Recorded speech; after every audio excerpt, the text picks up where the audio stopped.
Pro Group Management, workers' comp that works for you.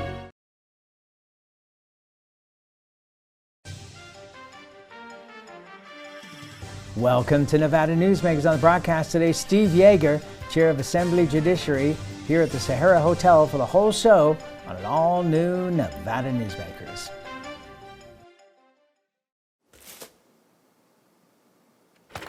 Calamity. It lurks around every corner.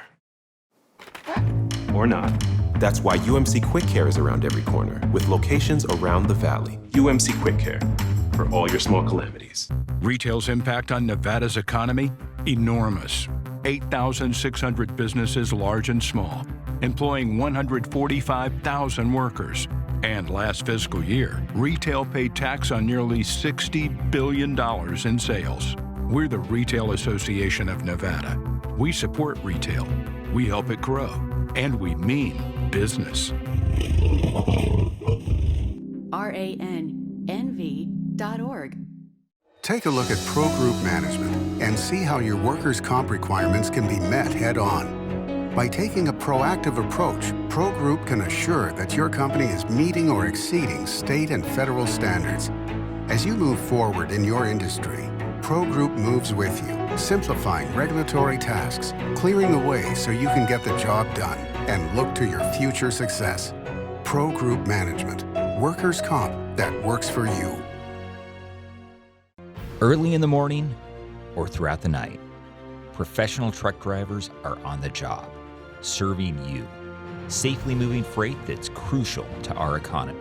From the oldest industries to our newest innovators, from the exotic to the everyday, trucks are everywhere, moving everything. Never afraid to embrace a future that makes Nevada and our nation stronger. Trucking moves America forward.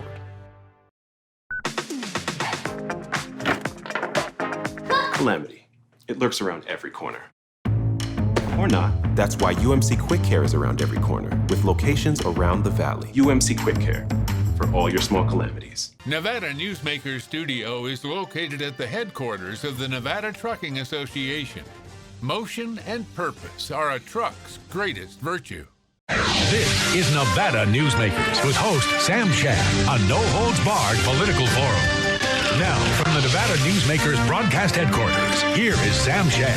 And back on Nevada Newsmakers, coming to you this time from the Sahara Hotel in Las Vegas. And we're delighted, as always, to welcome back to the program Steve Yeager. He is the Chair of Assembly Judiciary. Pleasure to have you back on the program, sir. It's great to be here, Sam. So we have to start off, obviously, at the time we're taping this, it's only been a couple of days since the announcement of the Super Bowl coming to Las Vegas. Your thoughts? Yeah, well, I had my fingers crossed, so definitely exciting. I mean, I've gotten so many text messages from friends, mostly asking if I can get them tickets, and the answer is no. I can't afford the tickets myself. But, you know, how exciting for Las Vegas, and, you know, I grew up in Michigan, and I'm a long-suffering Detroit Lions fan, and they're one of the few franchises who have never made it to a Super Bowl, but I feel like the stars are aligning, and maybe, just maybe, when the Super Bowl is here, the Lions will play in the game as well. That would sure be exciting, but regardless, it's just going to be great for Las Vegas and for tourism and the money that comes in, and just all those promo cutaway scenes from the Super Bowl on the Las Vegas Strip. I mean, I'm really, really excited about it. And I think you'll see that we'll host more than one here because we'll do it upright. I think, to say the least. Marilyn Kirkpatrick was on the program, and I asked her if she thought this would be like NFR, a 10-day event. She said no, probably more like a 20 to 30-day event. Does that concur with you? Yeah, I think so. I mean, certainly anything we can do to bring people into town, and there's all kinds of events that happen around the Super Bowl, and I think most people don't realize that, right? Because they just focus on the game. But I think it's gonna, you know, there'll be just a ton of activity going on here. So we should extend that as long as we can. However we can promote this, we can advance it, we can bring people here. But I agree with that. I think it's going to be, you know, 2-3 weeks of solid activity and buzz in Las Vegas around that game. What do you think about the potential for the A's coming? Or are we a stalking horse for that? Yeah, I don't know. Really interesting. I've been following those stories as well. Obviously, they're still trying to work with the city of Oakland on a stadium. That stadium they play in is not good. I've been to a number of games there.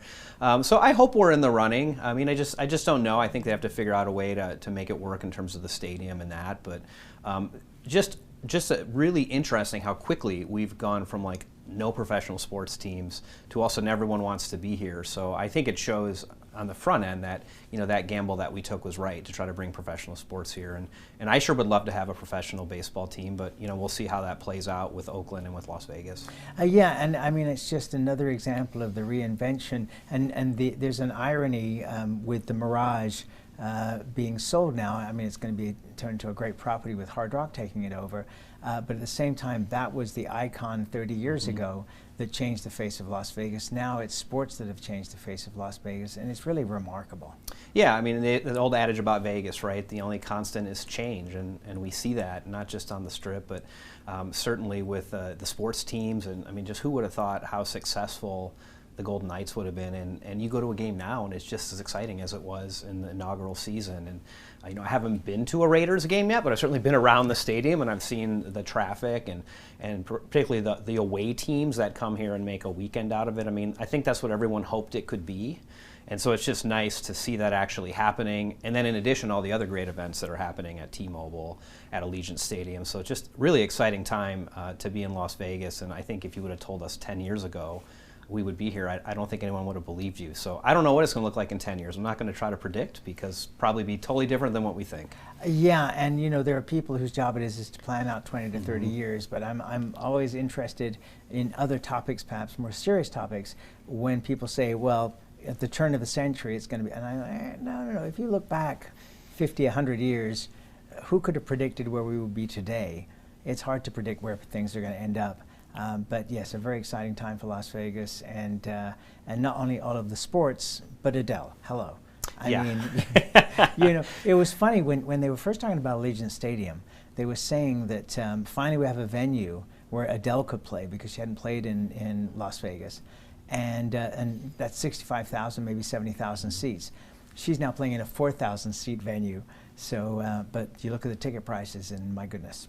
Yeah, my goodness is right. I mean, a little out of my price range, but the market's there, right? I mean, they sold out like instantly. So it tells you what the demand is. And, you know, I think a little bit, obviously different genres of music, but when Garth Brooks came here and did his residency at the Wynn, I believe it was, or the Encore, I mean, those tickets were expensive too, but what you got out of that was a very small, intimate, exclusive venue. And you're going to get that with Adele as well. So although there's something to be said for those big stadium experiences, there's also something nice about being in a smaller space, but you got to pay a premium for those tickets, right, to make it work financially. So I'm hoping at some point they'll reduce the ticket prices, and maybe I'll be sitting way in the back in the standing room only. But you know, I think when they announced that residency and the tickets went on sale, I mean, it was all over my Twitter timeline. Everyone was talking about trying to get Adele tickets, and so obviously that, you know, people outside of Las Vegas hear that too, and I think you'll see people coming here to see Adele and doing exactly what we want them to do, staying at hotels, taking advantage of our restaurants. And so just, you know, really exciting for Las Vegas. And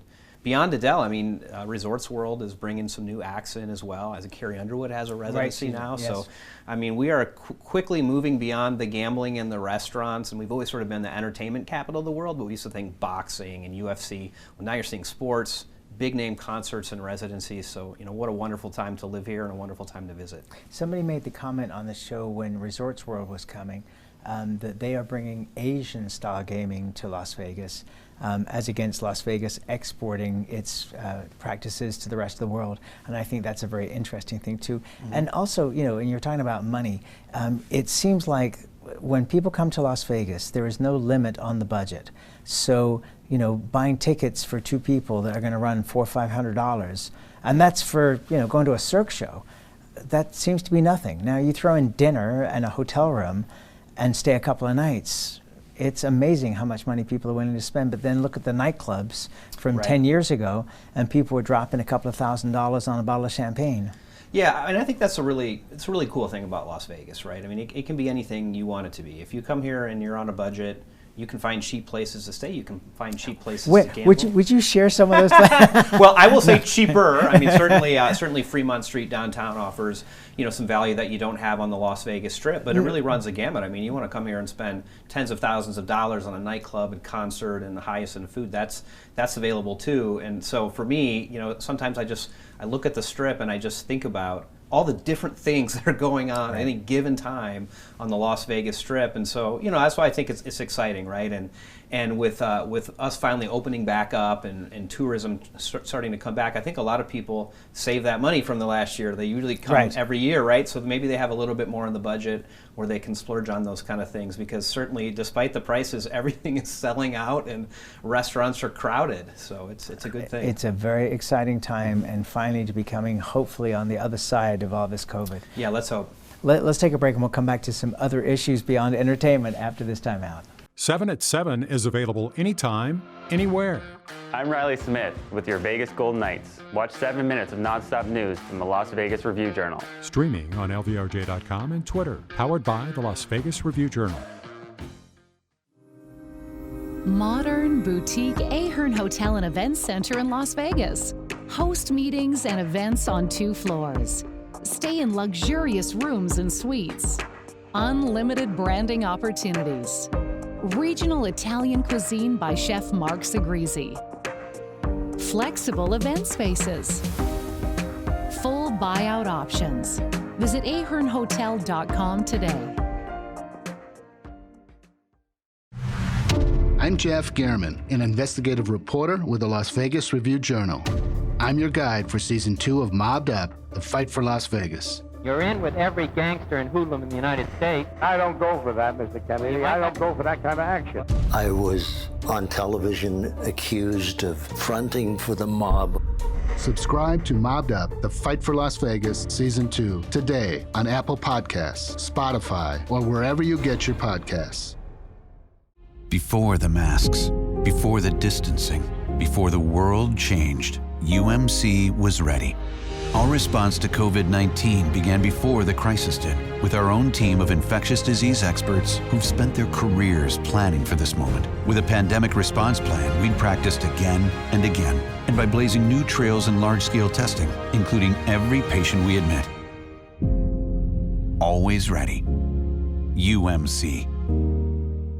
7 at 7 is available anytime, anywhere. I'm Riley Smith with your Vegas Golden Knights. Watch 7 minutes of nonstop news from the Las Vegas Review-Journal. Streaming on LVRJ.com and YouTube. Powered by the Las Vegas Review-Journal. This is Nevada Newsmakers. And back on Nevada Newsmakers. No, it is not entertainment tonight, but we were for a minute there with Steve Yeager, who's the chair of Assembly Judiciary.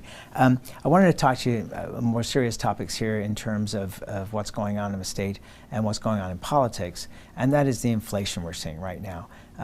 People are being hurt at the gas pumps, people are being hurt at the grocery store, where we've seen Democrats in the state appear to be having a comfortable lead and moving towards supermajorities in both houses. How do you feel that this inflation is now playing in to the upcoming election cycle? Yeah, well, certainly concerning. I mean, anytime you have inflation, and I think it's worse than it's been in quite a long time.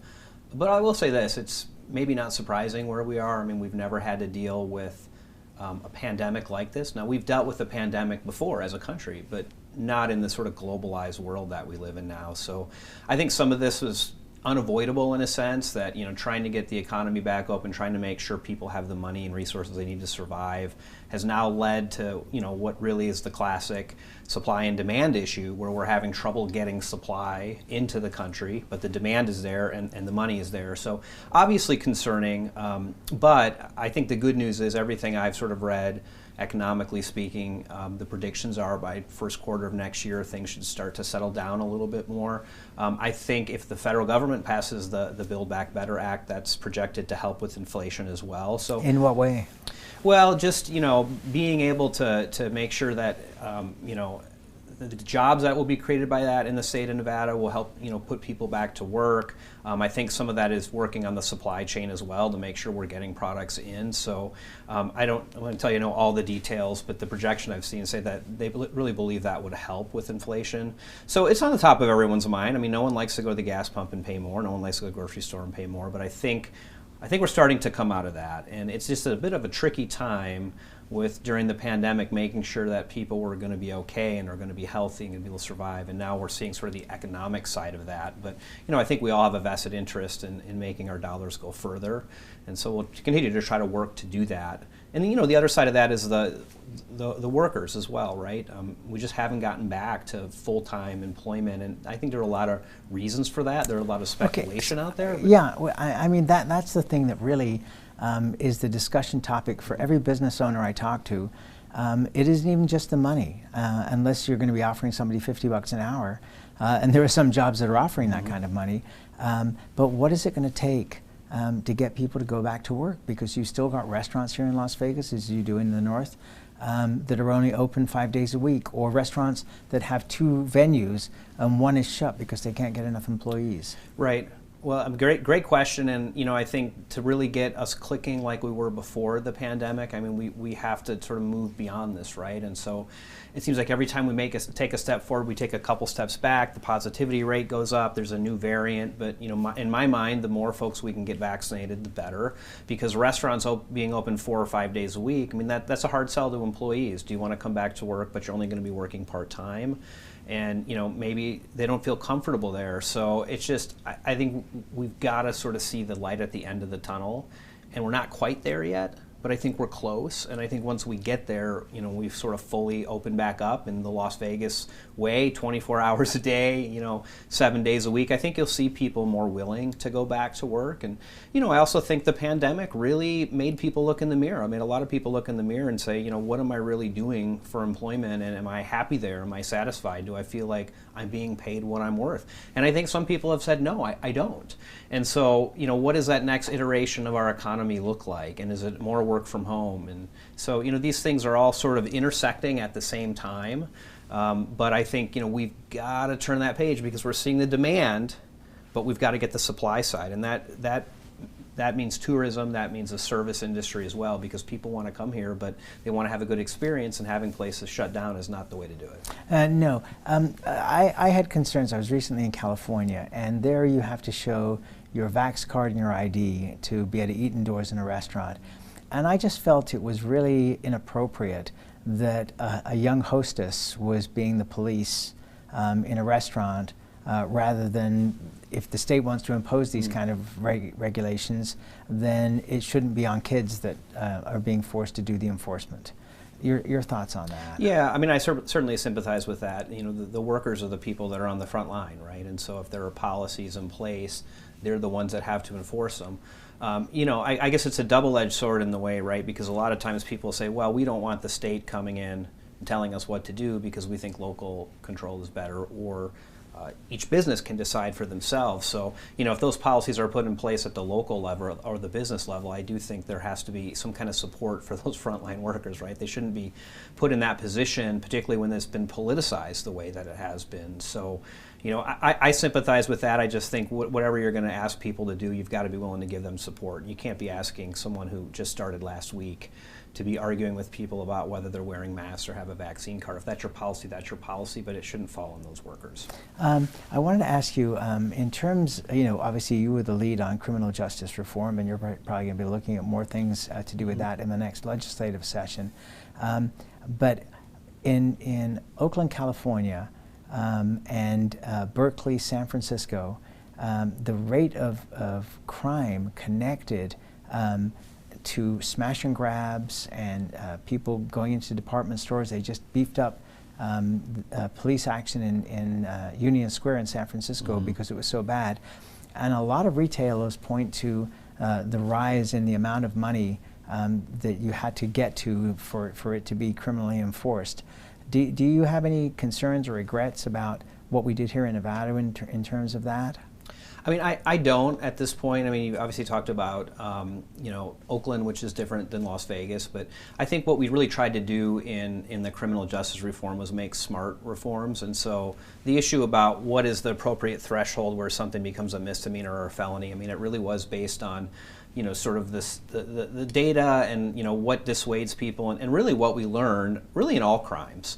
It's not necessarily the punishment that is going to deter somebody from committing the crime. It's the chance of getting caught, right? And it's why, for instance, with DUIs and speeding, that visual of a police officer there on the side of the road deters people, because it's not really the fine. They don't think about it. They think, am I going to get caught? So some of these sort of issues we're talking about, theft, breaking into cars, those just have to be priorities for local law enforcement to be able to actually solve those cases, right? Because there are criminal penalties. You might think they're too high or they're too low, but they're there. So it becomes a resource issue on our police department, on our prosecutors to say we're going to take those things seriously. And I don't think we're at a point in Nevada where we've done anything that would prevent that from happening. I mean, it really is a priority and a resource issue for local law enforcement and prosecutors' offices. Okay, but you don't think that the dollar amounts being raised like that have resulted in more criminal activity? I don't believe so, at least not in Las Vegas, and I haven't heard that or seen any data to support it. Certainly if that's out there, I'd love to see it, and I'm always willing to look at these things and readdress if we think we did something that wasn't smart or didn't have the result that we wanted, but I haven't heard of that happening in Las Vegas, at least. I can't speak to Oakland because they may have different philosophies about prosecuting and arresting than we do here in Las Vegas, but Well, to be honest, and this is a very sad thing to say, I think that the Bay Area, and I don't want to say everywhere, but in certain portions of the Bay Area, it is very sad to see the amount of homeless camps that are there, and these smash and grabs of which my wife and I were luckily not involved in, could have been, probably seconds away. I think the person standing next to our car realized that there were two people sitting in it and got into a speeding car and got away. But that really brought it home as to how dangerous it is in some parts of the Bay Area these days. Yeah, no, certainly that's a very scary situation to be in.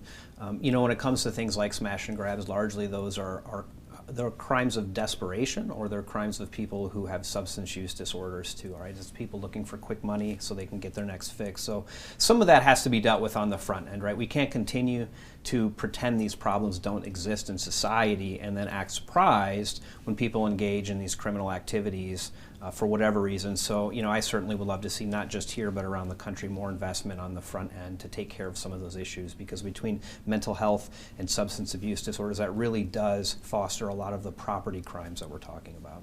All right, let's take another break. More with Steve Yeager after this timeout. Dimitri Prine here for Design Outdoor. At Design Outdoor, we specialize in all hardscapes, pavers, and walls you'll need for everything, from wonderful small yards to full-blown outdoor living. And we only refer the best contractors to make your vision a reality. Our store and backyard are located at 11600 South Virginia, just north of DeMonte Ranch Parkway. Visit designoutdoor.com or call us at 851-9499. I'm men's rights attorney Marilyn York, and because I represent men in all family law matters, women often call me gender traitor, woman hater, and even disgusting. So why represent men and target myself with these offensive monikers? It's simple. Children with fathers in their lives are 6 times less likely to drop out of school, 15 times less likely to go to prison, and 5 times less likely to commit suicide. So ladies, you can hate me, but please love your children more than you hate their fathers. As you know, Reno is booming. Toll's development company is helping it grow with insightful design and development, building community with every project, adding beauty, adding excitement, emphasizing our shared humanity. Reno is becoming bigger. Toll's development is helping it become better, more livable, more enjoyable. To learn more, go to tollsdevelopment.com. tollsdevelopment.com. Each day, the Children's Advocacy Alliance partners with leaders, legislators, and families across Nevada to improve children's health, education, economic well-being, and safety. We recognize Nevada will be no better than the state of its children. Be a part of this change. Be a supporter of the Children's Advocacy Alliance. For more information, go to caanv.org. This is Nevada Newsmakers. And back on Nevada Newsmakers, we continue our conversation with Steve Yeager. He's the chair of Assembly Judiciary. And I'm not bringing up a topic that everybody wants me to bring up, and they all know what it is, but we'll save that for another day. Okay. Civil asset forfeiture. Your position on this, and do you believe it's as outrageous as the editorials in the Review Journal think it is? Yeah, so civil asset forfeiture, obviously, as you know, it's basically, when your property gets taken without any kind of criminal conviction, which is why it's called civil. For example, if you have $50,000 legally in your car, and you get stopped on the highway, the police can take that money and there is no due process. Yeah, there's no due process, or there's very little due process, very confusing due process. So I'm a believer in, you have the right to your property. So I don't think the system that we have is a just system. I don't think it's an effective system. The last couple of sessions of the legislature, we've tried to reform the system to say, look, if you're going to take someone's property, it has to be like in tandem with a criminal case, right? And you get a criminal conviction, you can keep the property. You don't keep it. But that way it's one judge, not different courts. Unfortunately, we've been unsuccessful in getting that passed. Why do you think? There are a lot of reasons. I mean, there's financial interests that come into play. Some of the law enforcement that works on these issues, they actually keep some of the money. So there's that. And so that, and prosecutors' offices too, they like to have they like the way of doing things that they've always done it, right? And so when we've talked about changing that, bringing in more process, there's always been this sort of resistance. But I think unless we reform it, we're going to continue to see some of the really egregious cases that we've read about in the news where, a veteran has $100,000 in cash that he saved up to buy a house, and next thing you know, the police take it and he has little recourse, if any. So if anyone's offended by reading about that, the problem is the way the process works in the law. It's broken. It needs to be fixed. And that's where we have to leave it. Always a pleasure to see you, sir. Thank you for doing this. Yeah, thanks for having me. Appreciate it. And we'll be right back. Brian Culpa Photography was born in the rolling hills of Massachusetts, and now he can help you experience the stunning beauty of Nevada in a whole new way through the power of flight. Flying has always been a passion for Brian, and at Brian Culpa Photography, he can make your imagination soar. Brian has the creative mind and tools to tell your unique story. Experience the bird's eye view at brianculpaphotography.com. Hi, my name's Marilyn Miner, and I'm sure you'd agree that Nevada's a very special place to live. I was born here, and my husband and I have raised our family here. I feel it's a privilege to live and work in the Truckee Meadows. I especially enjoy helping my clients reach their real estate goals. Sometimes the smallest details provide the greatest satisfaction. I'd be complimented to talk to you about your next move. Call Marilyn Miner at Dixon Realty, 742-1280, or log on to marilynminer.com. Safety. We all think about it. You think about it when he buckles in, when you check your mirrors and put away your phone. RTC thinks about safety too. In fact, we create it. Center turn lanes mean fewer blind spots. Bike lanes keep cyclists and you safe. Roundabouts reduce injury collisions. And all these crosswalks are designed to keep families like yours safe. Safety is your priority, and it's ours too. Every day, in everything we do. Pro Group Management is the place where companies can find workers' comp solutions that are designed to meet their specific business requirements. As regulations evolve, Pro Group takes a proactive approach to clear the path to make sure your business stays ahead of the curve. Knowing your workers' comp program is optimized, you can focus on other important matters related to your growing business. Pro Group Management, workers' comp that works for you. Thanks for watching Nevada Newsmakers. We'll see you on the next broadcast.